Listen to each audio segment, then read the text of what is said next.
So we're going to be covering some step-ups right now. What we're looking for in the step-up is whether we're making it a hip-dominant movement or a knee-quad dominant movement. So for someone like me, where you have a really long leg, it's easy to use your hips and your glutes a little bit more. Versus someone with a shorter leg, it's easier to use your quads a little bit more. And I'll demonstrate that here. So we can make this more of a hip movement by swinging our hips up and down, basically kind of pendulum our hip and our body over top of our knee. So more of this type of movement. So my knee's not really moving forwards or backwards at all. Or we can make this a quad dominant movement. So moving our body mass a little bit more onto our foot before we stand, and then straightening our knee behind us. So those are two variations. If you are getting knee pain, you're going to find the hip dominant movement a little bit more comfortable. And that's going to take more of the strain and put it in your glutes versus on your knee.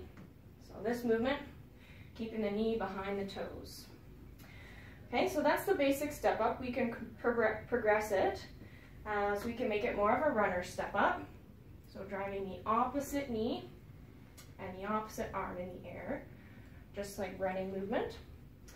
We can add a little bit of weight. So opposite hand, holding the weight.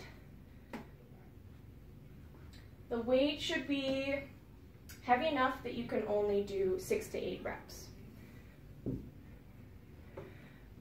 And then we can also progress this by doing more of a step down movement. You'll need something for balance for these ones to start. So what we'll be doing is we'll be doing a negative movement. So for the negative movement, for the step down, what we'll be doing is we'll be reaching down with our back leg and then touching down.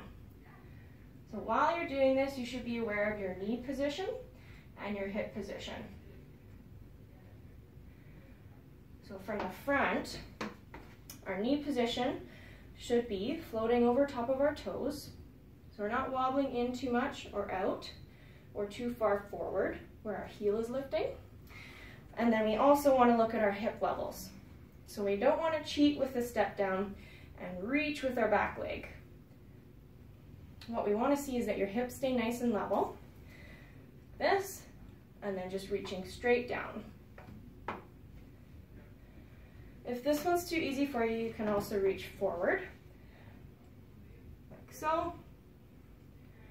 Same thing, keeping that really good knee alignment and touching the heel forward. That. And that's a step up.